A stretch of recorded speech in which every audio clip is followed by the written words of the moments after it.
Hello बच्चों, आप सभी का हमारे चैनल आरती एजुकेशन क्लासेस में स्वागत है। आज के वीडियो में हम आपके लिए लेकर आए हैं लर्निंग आउटकम्स आधारित लर्निंग गैप सामग्री विषय विज्ञान कक्षा 8 के लिए। तो आइए बच्चों, हम देखते हैं विषय विज्ञान कक्षा 8 की जो लर्निंग गैप सामग्री है सत्र 2022-23 खंड ब विषय विज्ञान।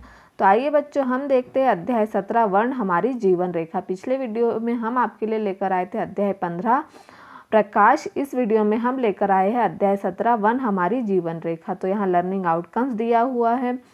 तो देखिए, कुछ हमें संक्षिप्त विवरण दिया हुआ है पाठ के आधार पर। तो हम यहाँ पर संक्षिप्त विवरण देखेंगे। एक शाम बुजो दादाजी के साथ पार्क में गया। उसमें उनका परिचय अपने मित्रों से करवाया। सभी आसपास में स्थित सघन में अवलोकन के लिए गए। हरे भरे वनों को हरे भरे पेड़ों के नाम से भी जानते हैं, क्योंकि यह हमारे फेफड़ों के समान कार्य करते हैं। यह वायुमंडल में ऑक्सीजन एवं कार्बन डाइऑक्साइड के संतुलन को भी बनाए रखते हैं। वन जल शोधन तंत्र की तरह कार्य करते हैं। वन जीवों का आश्रय एवं आवास है।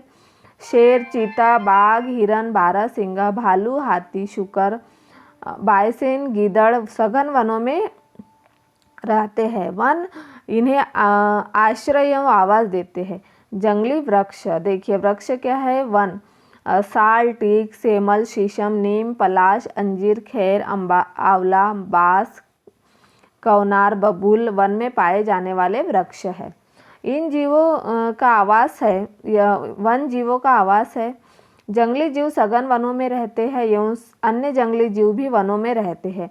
शोर करने पर ये जीव घबरा जाते हैं एवं हमें नुकसान भी पहुंचा सकते हैं, अतः वनों में शोर नहीं करना चाहिए। फिर देखिए वितान, केनोपे, ऊंचे वृक्षों की शाखाएं कम ऊंचे ऊंचाई के वृक्षों के ऊपर छत की तरह दिखाई देते, जिन्हें वितान केनोपी कहते हैं। वृक्षों के आकार के आधार पर भेद। वृक्ष जिनका तना मोटा, भारी, ऊंचाई अधिक एवं जड़, तना शाखाओं में विभेदन होता है, जैसे बड़, पीपल, नीम, बबूल। झाड़ी जिसका तना हरा, ऊंचाई वृक्ष से कम एवं कमजोर तना होता है, जैसे गुलाब, कपास, मेहंदी, नींबू और सीताफल। शाक तना हरा एवं कमजोर, जड़, तना एवं पत्ती में विभाजन नहीं होते, लंबाई बहुत कम होती है, जैसे पालक, मेथी, धनिया, घास। फिर देखिए अगोतल, वृक्षों के शिखर की आकृति और आमाप अलग अलग होती है। इस कारण किसी वन में विभिन्न ऊंचाइयों पर क्षैतिज परतें बनी होती है। इन्हें अधोतल कहते हैं। इन्हें क्या कहेंगे हम? अधोतल। पोषण के आधार पर जीवों का वर्गीकरण। तो देखिए स्वपोषी, वे जीव जो भोजन या पोषण के लिए स्वयं पर निर्भर होते हैं, जैसे हरे पेड़ पौधे एवं हरी नीली शैवाल। परपोषी, वे जीव जो पोषण के लिए पेड़ जीवों या अन्य जीवों पर निर्भर होते हैं, उन्हें परपोषी कहते हैं, जैसे मनुष्य, कुत्ता, बिल्ली, हिरन। मृतोपजीवी, वे जीव जो मरे एवं सड़े गले क्षयमान पदार्थ पर उत्पन्न होते हैं या वहीं से पोषण प्राप्त करते हैं, मृतोपजीवी कहलाते हैं। भोजन के आधार पर जीवों का वर्गीकरण। एक शाकाहारी, ऐसे जीव जो केवल पेड़ पौधे या उनसे बने उत्पादों पर भोजन के लिए निर्भर होते हैं, शाकाहारी जीव कहलाते हैं, जैसे हिरन, खरगोश, बकरी, गाय आदि। मांसाहारी, ऐसे जीव जो केवल भोजन में मांस का ही उपयोग करते हैं, मांसाहारी जीव कहलाते, जैसे शेर, बाघ, सांप, चील। सर्वाहारी, ऐसे जीव जो भोजन के रूप में शाकाहारी और मांसाहार सभी भोज्य पदार्थों का उपयोग करते हैं, उन्हें सर्वाहारी जीव कहते हैं, जैसे मनुष्य, कुत्ता, बिल्ली, चूहा, पक्षी आदि। अपघटक, वह सूक्ष्म जीव जो मरे हुए एवं सड़े गले पदार्थों में उत्पन्न होकर जटिल कार्बनिक पदार्थ को कार्बनिक पदार्थ में विघटित कर वनों में प्रकृति का शुद्धिकरण करते हैं, अपघटक कहलाते हैं। फिर यहाँ पर है सूक्ष्म जीव, ऐसे जीव जिन्हें हम साधारण नेत्रों से नहीं देख पाते, जिन्हें देखने के लिए आवर्धक लेंस या सूक्ष्मदर्शी की आवश्यकता होती है, उन्हें सूक्ष्म जीव कहलाते हैं। फिर यहाँ ह्यूमस, सूक्ष्म जीव मृत पादपों एवं मृत जीवों के ऊतकों को भोजन के रूप में खाकर गहरे रंग के भुरभुरे पदार्थ में बदल देते हैं, जो मृदा के लिए पोषण देने का कार्य करते ह्यूमस कहलाते हैं। भीम जल स्तर, भूमि की सतह के नीचे संग्रहित होने वाला जल भीम जल कहलाता है। वर्षा के जल के प्राकृतिक अवशोषण का कार्य करते हैं, जो भूमि में भौम जल स्तर को बनाए रखता है। वनों की कमी, वनों की कटाई, सड़कों, इमारतों का निर्माण, औद्योगिक विकास, कच्चे माल के वनों के दोहन, पालतू जानवरों की चराई, आग लगना, प्राकृतिक आपदाएं आदि। फिर वनों का महत्व। वन एक गतिक सजीव इकाई है। वन पादप जीवों एवं सूक्ष्म जीव के बीच मिलकर तंत्र बनाते हैं। जल स्तर बढ़ाने में सहायक है। कच्चे उत्पाद वनों से प्राप्त होते हैं। ऑक्सीजन एवं कार्बन डाइऑक्साइड का नियमन बनाए रखते हैं। जंगली जीवों को आश्रय एवं आवास देते हैं। ताप को नियंत्रित करते हैं। वन उत्पाद। वनों में हमें लकड़ी, कत्था, लाख, जड़ी बूटियां, फल, बांस, मसाले, औषधियाँ, तेंदुपत्ता, गोंद आदि प्राप्त होता है। फिर हम देखेंगे यहाँ पर खाद्य श्रृंखला। प्रकृति से विभिन्न जीव भोजन के लिए परस्पर निर्भर रहते हैं। भोजन की निर्भरता में जीव एक श्रृंखला बनाते हैं, इन्हें खाद्य श्रृंखला कहते हैं। जैसे घास, हिरण, शेर। घास, कीट, मेंढक, सर्प और गरुड़। तो इस तरह से जैसे गरुड़ सर्प को, सर्प मेंढक को, मेंढक कीट को और कीट घास को खाती है। इस तरह से जैसे शेर हिरण को खाती है, हिरण घास को। तो यह क्या है? खाद्य श्रृंखला है। अब हम यहाँ अभ्यास वर्कशीट देखेंगे। प्रश्न नंबर 1, वनों में रहने वाले जीवों के नाम लिखिए। तो वनों में रहने वाले जीवों के नाम शेर, चीता, बाघ, हिरण, बारहसिंगा, भालू, हाथी, सुअर, बायसेन आदि है। यह जीव कहाँ रहते हैं? वनों में रहते हैं। फिर अपने क्षेत्र के आसपास के वनों में भ्रमण करने के बाद वनों में पाए जाने वाले जंगली पौधों के नाम लिखिए। तो देखिए, वनों में पाए जाने वाले जंगली पौधे शीशम, पलाश, बबूल, सागौन, खैर, आंवला, हर्रा, साल आदि होती है। फिर है प्रश्न नंबर 3 है, वनों को हरे फेफड़े क्यों कहते हैं? ये पर्यावरण के लिए क्यों महत्वपूर्ण है? वन हमारे फेफड़ों के समान कार्य करते हैं, इसीलिए वनों को हरे फेफड़े कहते हैं। वन वायुमंडल में ऑक्सीजन और कार्बन डाइऑक्साइड के संतुलन को बनाए रखते हैं, इसलिए ये पर्यावरण के लिए महत्वपूर्ण है। फिर है प्रश्न नंबर 4, वनों में भ्रमण के दौरान हम शोर क्यों नहीं करना चाहिए? तो शोर करने पर वन जीव घबरा जाते हैं एवं हमें नुकसान भी पहुंचा सकते हैं, इसीलिए वनों में शोर नहीं करना चाहिए। फिर है प्रश्न नंबर 5, वितान कैनोपी का वनों के संबंध में क्या अभिप्राय है? तो वितान कैनोपी वनों में ऊंचे वृक्षों की शाखाएं कम ऊंचाई के वृक्षों के ऊपर छत की तरह दिखाई देती है, जिन्हें वितान कैनोपी भी कहते हैं। फिर अगला प्रश्न है प्रश्न नंबर 6, अधोतल शब्द से क्या समझते हैं? वृक्ष के शिखर, आकृति और आमाप अलग अलग होती है, इस कारण किसी वन में विभिन्न ऊंचाइयों पर क्षैतिज परतें बनी होती है, जिन्हें अधोतल वन कहते हैं। फिर देखिए, वनों से हमें कौन कौन सी वस्तुएं प्राप्त होती है? तो वनों से हमें लकड़ी, कत्था, लाख, जड़ी बूटियां, फल, मसाले, औषधियाँ, तेंदुपत्ता, गोंद आदि वस्तुएं प्राप्त होती है। वन जीव वस्तुओं की किस तरह सहायता करते हैं? तो वन जीव वस्तुओं की सहायता भोजन, आवास या आश्रय देकर करते हैं। फिर अगला है अभ्यास वर्कशीट 2, प्रश्न नंबर 1, जिनका तना मोटा या कठोर होता है उन्हें किस नाम से जानते हैं? 2 उदाहरण देकर स्पष्ट कीजिए। जिनका तना मोटा या कठोर होता है उन्हें वृक्ष नाम से जानते हैं, जैसे बड़, पीपल, नीम, बबूल आदि। हरे पेड़ पौधे स्वयंपोषी क्यों कहलाते हैं? कारण बताइए। तो हरे पेड़ पौधों की पत्तियों में हरित लवक पाया जाता है, जिसके कारण पौधे अपना भोजन स्वयं बना लेते हैं, इसलिए स्वयंपोषी कहलाते हैं। सर्वाहारी जीवों के 3 उदाहरण बताइए। सर्वाहारी जीवों के 3 उदाहरण जैसे मनुष्य, कुत्ता और चूहा, यह क्या है? सर्वाहारी जीवों के 3 उदाहरण। प्रश्न नंबर 4, सूक्ष्म जीवों को परिभाषित कीजिए।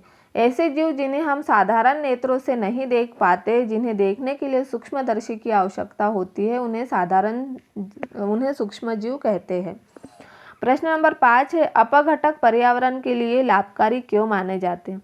अपघटक वह सूक्ष्म जीव होते हैं जो सड़े, गले या मरे पदार्थों में उत्पन्न होकर जटिल कार्बनिक पदार्थों को सरल कार्बनिक पदार्थों में विघटित कर वनों एवं प्रकृति का शुद्धिकरण करते हैं।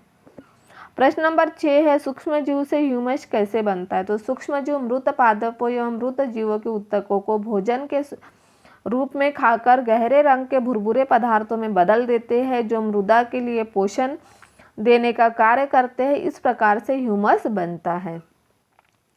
उसके बाद है प्रश्न नंबर 7, खाद्य श्रृंखला को उदाहरण सही समझाइए। प्रकृति से विभिन्न जीव भोजन के लिए परस्पर निर्भर रहते हैं। भोजन की निर्भरता में जीव एक श्रृंखला बनाते हैं जिसे खाद्य श्रृंखला कहते हैं, जैसे घास, हिरण और शेर। उसके बाद है प्रश्न नंबर 8, हमारे आसपास वन कम क्यों होते जा रहा है? कोई 5 कारण स्पष्ट कीजिए। तो देखिए, वनों की कटाई, सड़कों इमारतों का निर्माण, औद्योगिक विकास, कच्चे माल का वनों से दोहन, पालतू जानवरों की चराई और आग लगाना, जिसके कारण हमारे आसपास के वन कम होते जा रहे हैं। प्रश्न नंबर 9 है, वनों का हमारे जीवन में क्या महत्व है? अपने भाई बहनों से विचार विमर्श कर उत्तर लिखें।